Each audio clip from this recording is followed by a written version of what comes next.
My boyfriend is refusing to let me take my child to her grandmother's funeral and told me that my mother deserves cancer, so I am leaving with my daughter. I just lost my mom a couple of days ago from ovarian cancer. I'm devastated right now, and my boyfriend, we've been together for a year and a half, isn't helping me at all. My mom and I weren't on good terms before her death because of my boyfriend. John and my mom never got along because he's a deep-set atheist and my mom is very religious. Major issues popped up once I got pregnant and had my daughter. My mom pressed for me to have my baby baptized into the church, which I wanted to do, but John was dead set against it. He convinced me that baptizing her and indoctrinating her was a bad choice and that we should leave it to her to choose when she was old enough. I agreed. My mom didn't take this well at all, and after many angry and hurt arguments, she cut off contact with me. Not having my mom with me during my pregnancy or my baby's birth took a big emotional toll on me, but John insisted it was for the best, that he didn't want my mom near my daughter at all and that my mom was evil for hurting me. At the time I was angry, so I agreed. I found out my mom was sick with ovarian cancer a month ago when she called me and wanted to talk. I was horrified and all the bullshit kind of just fell away. I tried to make the best of my time with her, brought my daughter to meet her grandma,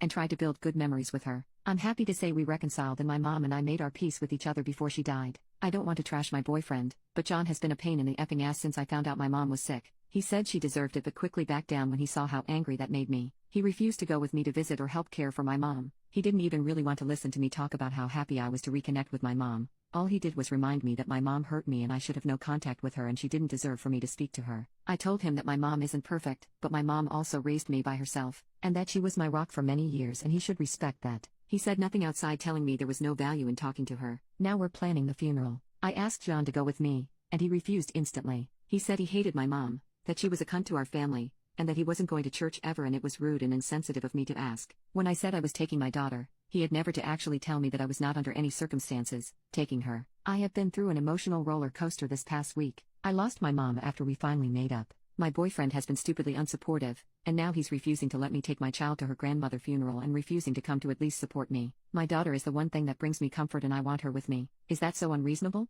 It seems like the more I push the more he digs his heels in and I just can't take it anymore. I don't know what to do. His attitude towards this entire thing is breaking my heart on top of my mom's death. Update. 5 days later. I tried being reasonable to John about how he wanted to handle things. I even told him that one poster here suggested that he didn't have to go to the service, but could wait in the lobby with my daughter while the service was ongoing. Then she could spend time with my family after the service, but he again shot it down. He would be able to hear the service and that was a violation of his beliefs, and asking to compromise on those beliefs was unconscionable and unfair to our daughter. I told him I had had it. This is the icing on a very large cake. I told John that as of this week, I wanted our bank accounts separated. He made us joint accounts to make sure we split everything equally to be fair despite me making more, and that I'd be staying with my brother after the funeral while we figured out what to do, whether that was a total breakup or counseling. It was up to him, he said. Counseling was for the weak-minded and that we were staying together despite my empty threats and there was no way in F he was letting me take his money. He became very loud and in my face during this conversation, so I just let him throw his tantrum until he took my silence as agreement. I took my daughter with me to the viewing with no problems. John and I barely spoke that day, which was fine by me, but it hit the fan the next day. When I got up in the morning to get myself ready and get my daughter ready, I discovered that he had the mother effing gall to park his car directly behind mine,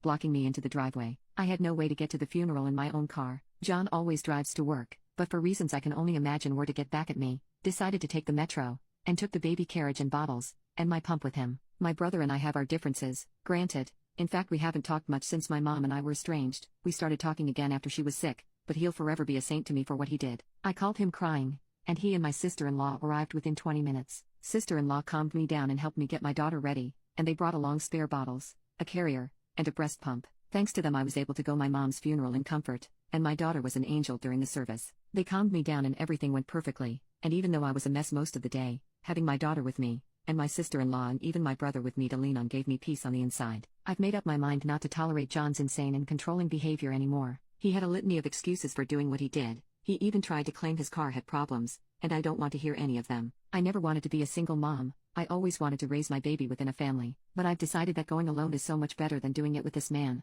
who thought nothing of trying to kick me while I was down. My brother's arranged for me to talk to a friend of his that specializes in family law this week, and we're taking it from there. I still feel so guilty for what happened with my mom. I miss her so much. I hope from here on out I can make her proud of me, despite my mistakes.